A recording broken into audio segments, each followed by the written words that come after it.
C'est une voiture qui se fait arrêter sur l'autoroute. Ouais. Et un policier, il arrête, il dit bonjour monsieur. Il dit bonjour, présentez-moi les papiers, présente ses papiers. Il dit vous savez pourquoi on vous arrête? Il dit non. Il dit parce que vous roulez, mais pas vite du tout. Il dit comment ça? Il dit bah vous roulez pas vite. Il dit bah c'est normal, je suis sur la A19, je roule à 19. Et ce policier il dit non mais enfin non, bah, il voit qu'il a affaire. Il dit écoutez monsieur, la A19 ça n'a rien à voir avec la vitesse. Donc là vous pouvez vous rouler comme vous voulez. Il dit, par contre, votre femme à côté, elle m'a l'air bien blanche. Il dit, oui, on vient de quitter à 330. Ça se passe dans... C'est un mec qui rentre dans une banque, il prend 2 personnes en otage. Donc la police, le négociateur, ils essaient de dire, calmez-vous, monsieur, sortez. Il dit, non, ma vie, c'est de la merde à cause de cette société. Je suis énervé. Oh, de toute façon, je vais buter un otage. Il va, il regarde la femme. Sa femme, elle lui dit... Enfin, il regarde la femme, il dit, écoutez... je suis obligé de buter un otage. Elle dit, écoutez, il n'y a pas de problème. Il dit, mais comment vous vous appelez? Il dit, je m'appelle Béatrice. Et là, le mec, il commence à pleurer. Il pleure avec son flingue, il pleure. Il dit, mais pourquoi vous pleurez? Il dit, parce que mon ex, elle s'appelait Béatrice, et la pauvre, elle nous a quittés. Et le mec à côté dit, moi, je m'appelle Marcel, mais dans le quartier, on m'appelle Béatrice. C'est un couple, ça fait 50 ans, ils sont mariés. T'as compris le truc ou pas? Ils sont mariés depuis 50 ans. Et à un moment donné, il y a le mari qui décède. Et 15 jours après, la femme, elle décède aussi. Et là, ils arrivent au paradis et la femme, elle voit son mari au paradis. Elle court, elle dit, mon amour, t'as vu, je t'ai rejoint. Il lui dit, écoute, Mireille, hein, le prêtre, il a dit, jusqu'à que la mort nous sépare. Alors, arrête de me casser les couilles.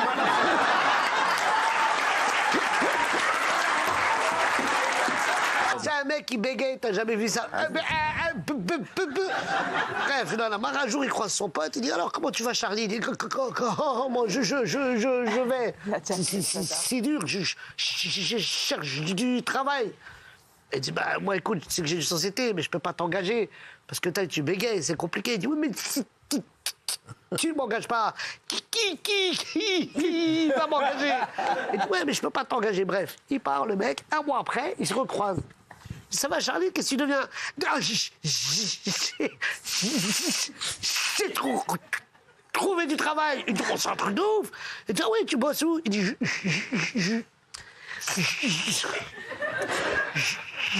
je bosse chez SFR. Il dit, ah ouais, c'est dingue. Tu ranges les papiers. Il dit, ah non, je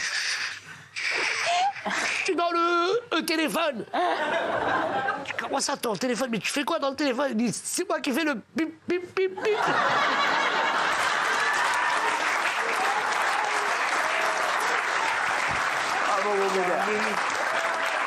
Deux mecs qui discutent, il dit, écoute, David, t'as déjà trompé ta femme, toi? Il dit, écoute, ça fait 40 ans que je suis marié avec elle, et je l'ai jamais trompée.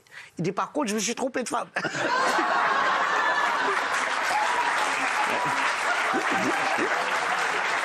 C'est 2 mecs qui sont dans un... Enfin, un mec qui est dans un marché. Au marché, il cherche sa femme partout. Il tombe sur un autre mec. Il dit, bonjour, il dit, qu'est-ce que tu cherches? Toi, il dit, moi, je cherche ma femme. Il dit, c'est un truc de fou. Moi aussi, je cherche ma femme. Il dit, mais toi, comment elle est ta femme? Il dit, ma femme, elle est belle, elle est grande, elle a les yeux verts, elle m'écoute, je l'écoute, on s'aime, elle est adorable.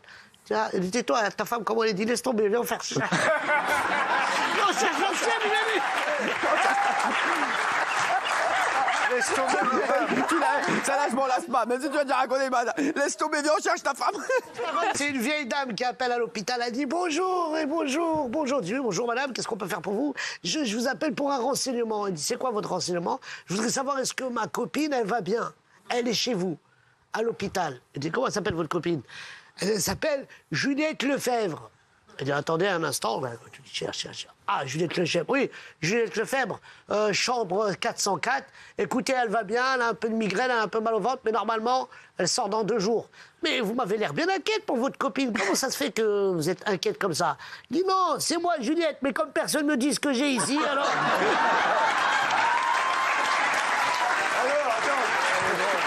Un petit garçon, il va voir son père, il dit, papa, c'est quoi la beauté? Il dit, tu vois ta mère? Il dit, oui. Il dit, ah ben, c'est pas ça du tout.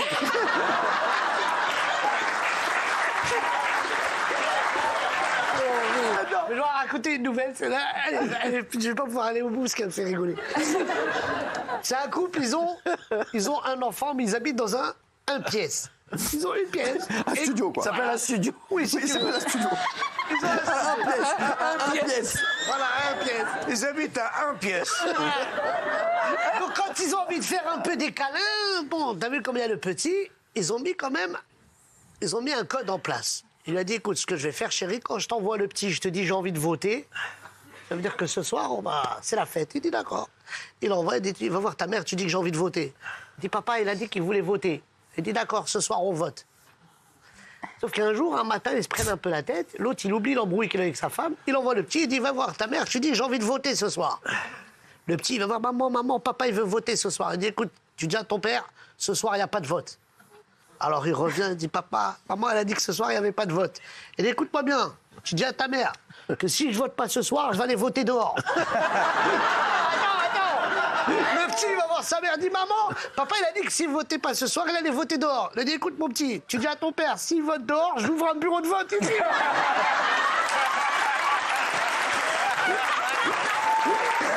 Le mec, il dit à sa femme, il dit, chérie, c'est pas un truc de fou. Ça fait 45 ans qu'on est mariés ensemble. Il dit, moi j'ai 70 ans, toi t'as 70 ans. On est vieux, mais tu te rappelles quand on s'est rencontrés? On habitait un petit appartement à Belleville. On avait une petite télé en noir et blanc. On n'avait pas de voiture. On n'avait pas d'argent. Aujourd'hui, on a 200 millions d'euros dans le compte. On habite dans une maison, elle est folle. On a 27 télés par chambre. On est riche. Mais bon, je suis avec une femme de 70 ans. Sa femme, elle le regarde et dit, c'est très simple. T'as qu'à trouver une petite jeune de 25 ans. Moi, je vais appeler mon avocat et tu vas retourner à Belleville, dans l'appartement.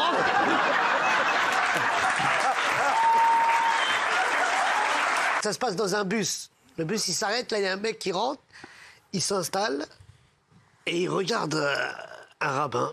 Il regarde, bonjour, monsieur le rabbin, il dit bonjour. Le rabbin dit, vous m'avez pas reconnu?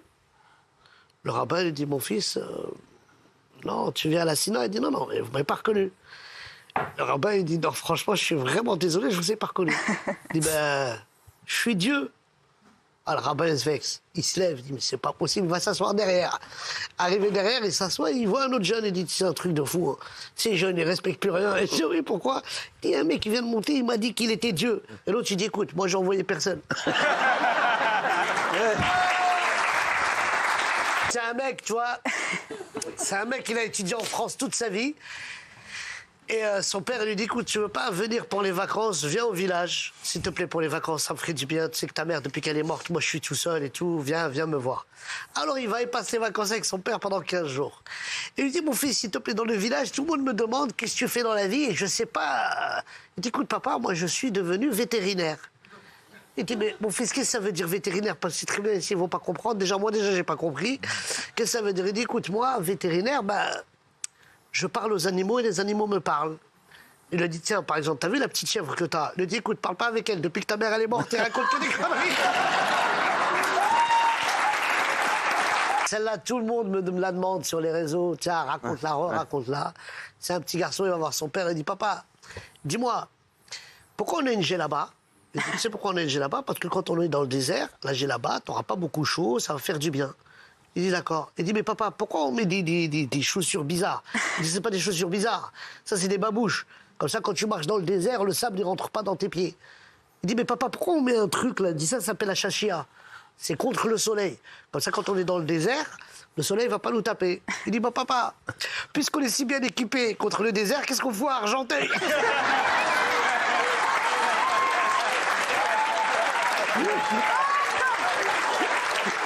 C'est un mec qui marche dans la rue. Il marche dans la rue, il n'a pas d'oseille. Le mec, il est mort dans le film, il n'a pas d'argent. Il marche. Et d'un coup, il voit un bus en retourner avec plein de gens par terre.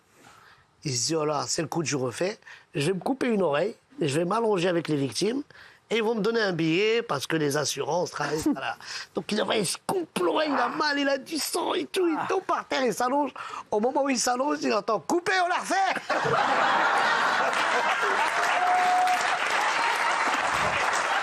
C'est un mec qui marche dans la rue. Ouais.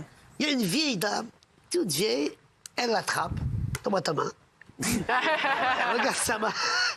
Elle dit, je vais vous lire la bonne aventure. Il dit, écoutez, moi, madame, je crois pas trop à ces trucs-là. Elle dit, laisse-moi faire. Oh, tu vas acheter une grande ferme. Dans cette ferme, il va y avoir plein de vaches. Et chaque vache, elle coûte 2000 €. Et ces vaches-là, elles vont te faire beaucoup de lait. Tu vas devenir milliardaire. L'autre, tu regardes sa main, il dit, oh, putain, c'est gentil. Elle lui rend sa main, elle dit, bon, bah, ça fait 150 €. Je dis, comment ça, 150 €? J'ai pas d'argent, moi. Elle dit, oui, mais c'est 150 €, je vous ai lu la bonne aventure. Il dit, tiens, c'est pas grave, prends une vache. Ça, c'est un homme et une femme qui travaillent, ils sont en déplacement. Et à un moment donné, pour dormir, il ne reste plus qu'une chambre. Eux, ils sont mariés chacun de son côté. Tu vois, ils disent, bah, écoutez, c'est pas grave, on est des adultes, on peut dormir dans la même chambre. Bien sûr. Il n'y a pas de souci. Ah oui. Mais quand même, ils ont une chambre avec 2 lits séparés, donc ça va.